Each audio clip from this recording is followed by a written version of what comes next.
అరగంట సరిపోవంత ముద్దాటలో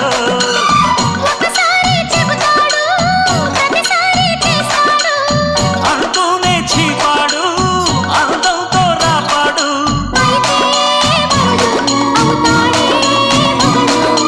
అసలే